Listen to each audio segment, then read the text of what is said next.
BNP চেয়ারপারসনের উপদেষ্টা ফজলুর রহমানকে স্থায়ীভাবে বহিষ্কার করে আইনের আওতায় আনার দাবি জানিয়েছেন নেটিজেনরা।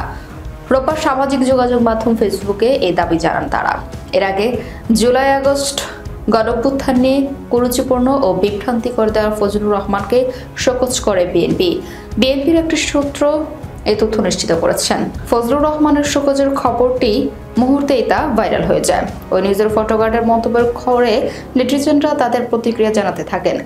তাদের মধ্যে অধিকাংশ ফেসবুক ব্যবহারকারী লিখেছেন, ফজলুলকে স্থায়ীভাবে বহিষ্কার করলেই হবে না, তাকে আইনের আওতায় আনতে হবে। সেলিমুল্লাহ নামে এক ফেসবুক ব্যবহারকারী লেখেন, শোকজ করলে হবে না, স্থায়ীভাবে বহিষ্কার করে আইনের আওতায় নিয়ে আসতে হবে। মোহাম্মদ হাবিবুর রহমান লেখেন, শুধু বহিষ্কার নয়, কথায় কথায় তরুণ সমাজকে রাজাকারের বাচ্চা বলার অপরাধে গ্রেপ্তার এবং বিচার করতে হবে।